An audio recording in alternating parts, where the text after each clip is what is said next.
उन्होंने भाइयों को पहले अटैक इसलिए किया ताकि ये इन पे अटैक हो जाएगा तो पीछा करने वाला कोई नहीं होगा ना। दूसरे कबीले से वो लड़का पेंडू सा उठाया और ना उन्होंने मेरी तरफ इशारा किया कि इस लड़की की और इस लड़के की शादी कर दी जाए। यहाँ पे मेरी एक फ्रेंड थी, उससे मैंने बात की है, तो उसके टेम्परेरी तौर पे मैं अभी उसके घर पे हूँ। एक साहब के जैसे कह दे छुप के बैठी हुई हूँ। यहाँ पर रहना मुश्किल है, उसकी भी फैमिली है, हस्बैंड है, और फिर मुश्किल हो जाता है। आपको पता है हालात इस तरह के नहीं है कि एक बाहर का भी बंदा वो अफोर्ड करे। मैं तो बस अब अपनी सहेली के ही मोहताज हूँ कि अगर वो खाना दे देते हैं और मैं खा लेती हूँ। कभी कभी तो इस तरह भी होता है कि नहीं कुछ पसंद होता, वो भी खाना पड़ता है मजबूरी के तहत। आपको पता है, क्योंकि किसी के घर क्या मैं नखरा कर सकती हूँ।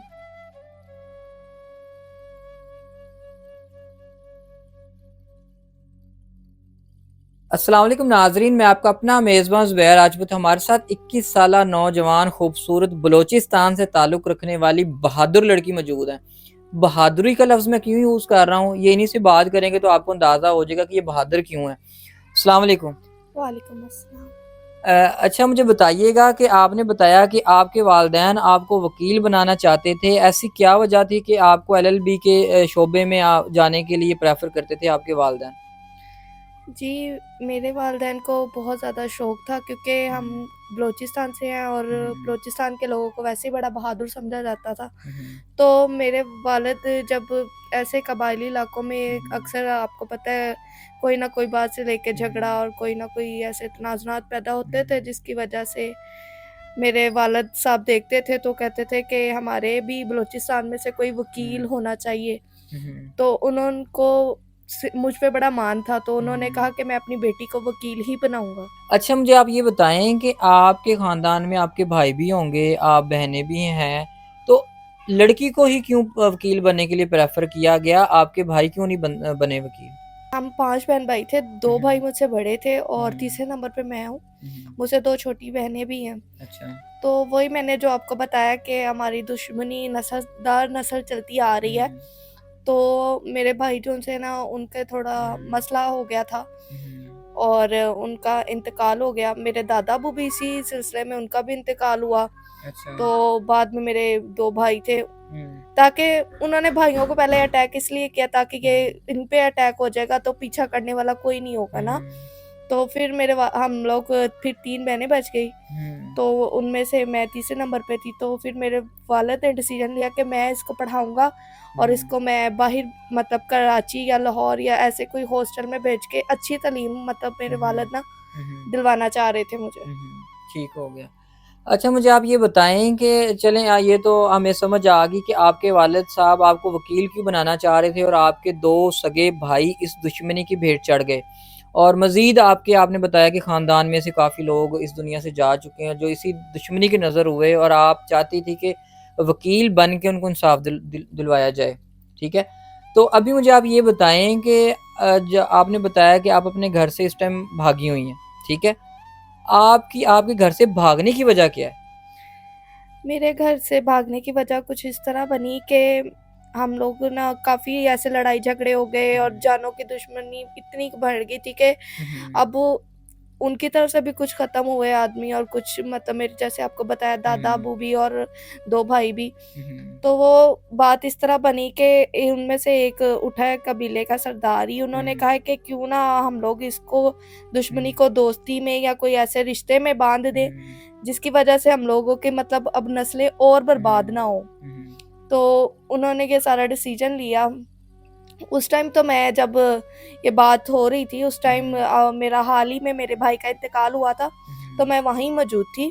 अच्छा। तो उन्होंने ना उस दूसरे कबीले से वो लड़का पेंडू सा उठाया और ना उन्होंने मेरी तरफ इशारा किया कि इस लड़की की और इस लड़के की शादी कर दी जाए। अच्छा।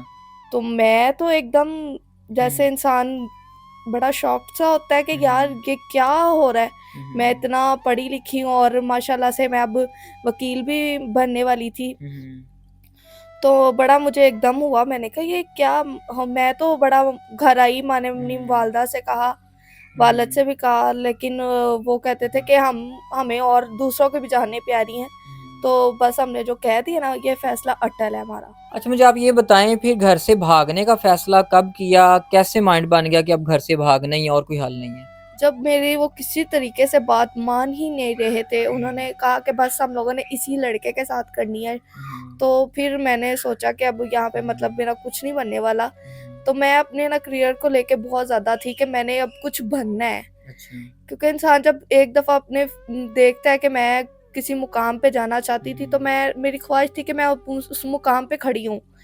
तो क्योंकि अब ये शादी होगी, फिर मेरा सारा काम उधर ही रुक जाना था। मेरे आगे आगे कोई भी ना फ्यूचर होना था, ना कुछ। आपको पता है शादी के बाद कुछ भी नहीं हो सकता था। तो मैं चाहती थी कि मैं आगे मज़ीद और भी पढूँ और अपनी वकालत ना जारी रखूँ। लेकिन मेरे माँ-बाप मान नहीं रहे थे, फिर इसी वजह से मैं भागने पे मजबूर हो गई अपने घर से।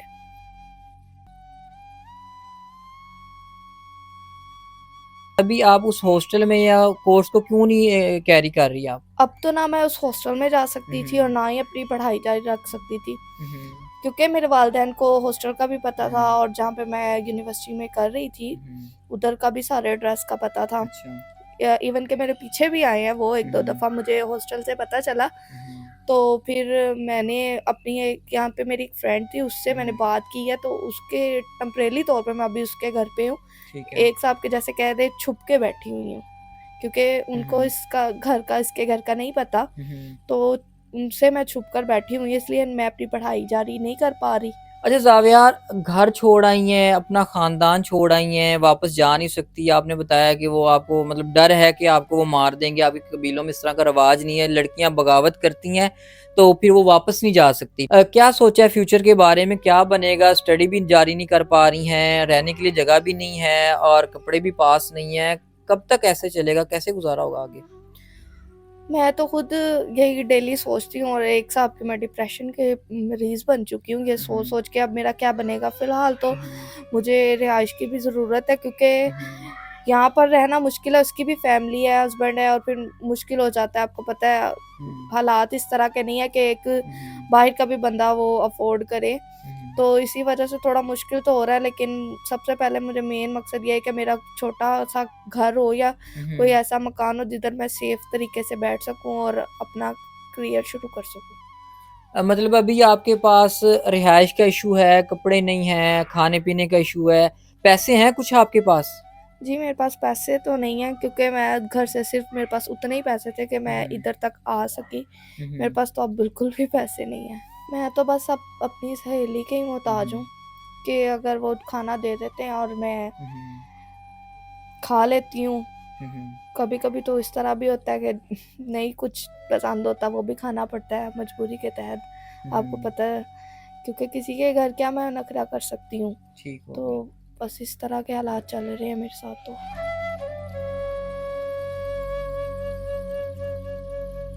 अगर कोई ऐसा शख्स हमसे राब्ता करता है, वो कह देता है जी मैं इसका रिहाइश का बंदोबस्त भी कर देता हूँ और इसकी जो स्टडी है एलएलबी का जो आपका कोर्स है वो भी स्टार्ट करवा देता हूँ, वो भी आप अपनी स्टडी मुकम्मल करें और जो आपकी और आपके वालिदैन की ख्वाहिश थी वो भी आप पूरी करें।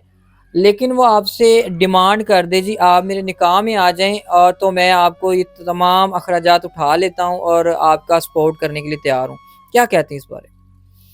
जी, पहले तो मैं अपने घर की तरफ देखूँगी कि मैं अपना पहले घर लूँगी और फिर जब मैं सेटल होंगी तो वहाँ निकाह करना तो ज़रूर है, लेकिन अपने आप को थोड़ा स्टैंड करके फिर मैं निकाह की तरफ आऊँगी। डिमांड हो कि किस टाइप का आप लड़का चाह रही हैं, उम्र में आपसे अगर थोड़ा बड़ा हो या सेकंड मैरिज वाला हो, तो फिर उस बारे में आप क्या कहेंगी?